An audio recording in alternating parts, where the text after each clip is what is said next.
Hey, this is DHG, and I'm doing my review for Legendary. Also out on the Xbox 360 and maybe PC, I don't know. Um, this isn't going to be a very long review because I don't really have a lot to say about this game, but it's bad. I'm not saying it's the worst thing out there, it's just pretty damn bad. So I'll give the rundown of my usual 8 points and throw my opinions in at the end. Let me start the video here. Graphics. I didn't know what game engine this used at first, but apparently it uses Unreal 3, which, if you're familiar with the PlayStation 3 at all, not a lot of games that use that engine look very good. There were some exceptions, but for the most part, you got visuals like this, which are, I can't really think of any high points within the presentation of the graphics. Everything just looks kind of bland. Certainly not a strong point in this game. Controls. Controls take a little bit of getting used to.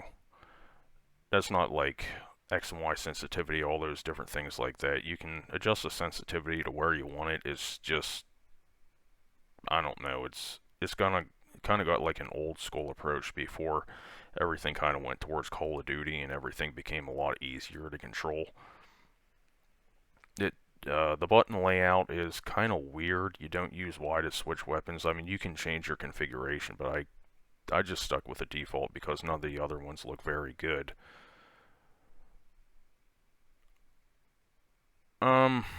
There's some mini games, but for the most part, the controls are average.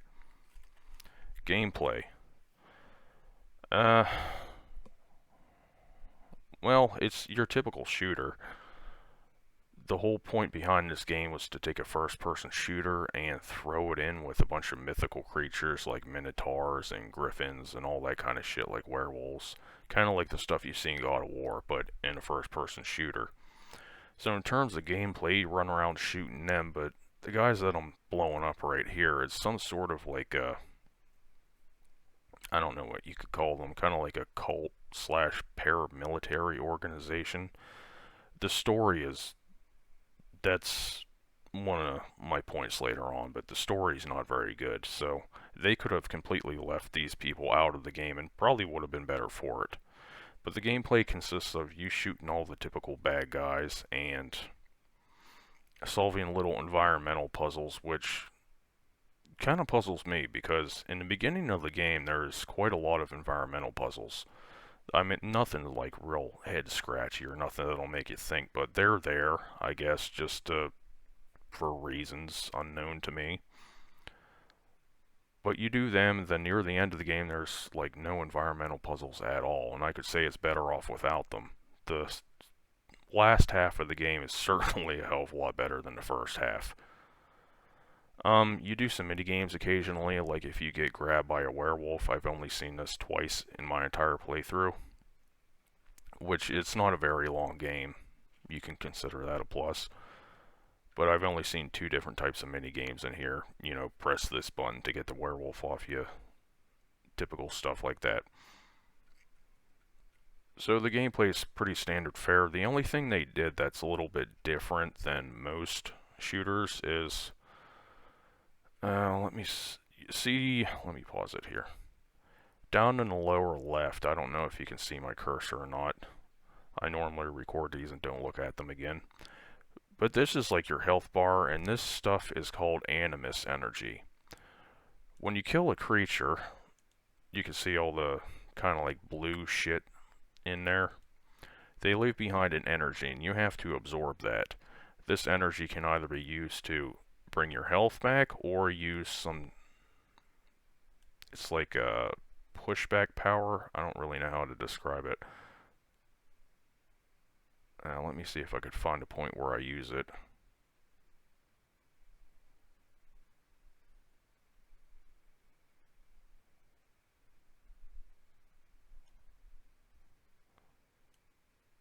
Trying to see if those little flying things were in this level. No, I don't think I use it. But here you go. Here's a griffin fight.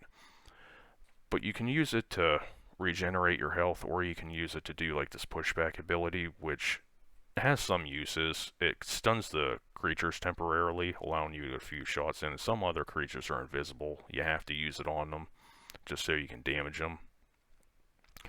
But the problem I found with this mechanic to regenerate your health is unless you already are full of Animus energy, then it regenerates just way too slowly. Like, you can see at the bottom there, when I run around and absorb this shit, it goes straight to my health. Normally it goes into the sphere on the left first, and then you have to hold down the triangle button again to make it go into your health. It doesn't really work too well when you're, you got something like this in your face. It's a very clunky mechanic. They should have just used regenerative health like so many other shooters from that time. But they were trying to go old school and throw in like one of their own mechanics. I can't fault them for trying their own thing, but they should have seen that this wasn't going to work. Sound. Nothing very good in that regard. None of the guns are very satisfying to shoot sound-wise, except for the SAW, which you get later on. I think in the military it's designated the M249. It's a light machine gun.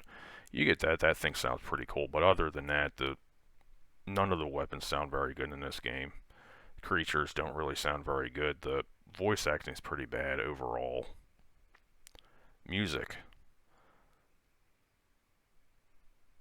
They played music throughout the whole game, and I can't remember a single tune right now.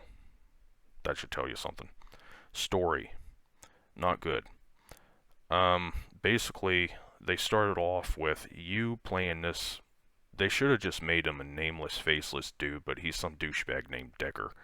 He goes and he's to collect something from the Pandora's box, and he opens it up, and all these mythical creatures pop out. And they could have done like a cool Painkiller or Serious Sam type thing here, but they had to throw a story in, and the story is just ridiculous.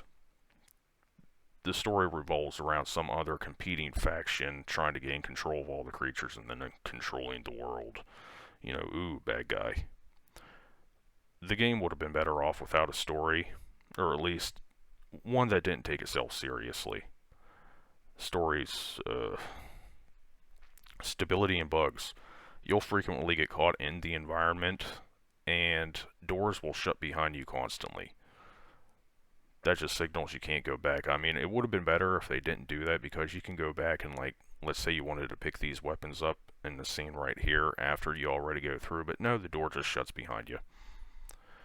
I frequently found myself getting stuck in environments and things like that, but I didn't have any crashes, so stability's not that bad. My opinions.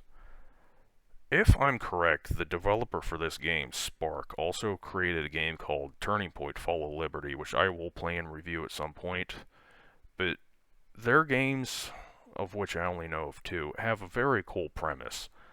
Turning Point had its own thing. Once I get there, you'll see it.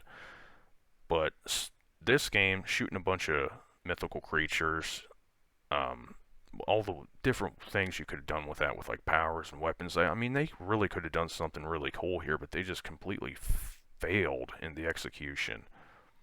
And they did that with the other game too. I would have to say that I don't think that these developers are around anymore, but they get a cool idea like that, they need to really hunker down and try to figure out how to make that idea work, make it a compelling game to play, because this whole thing just feels half-assed. And that's my review for the game. Bad.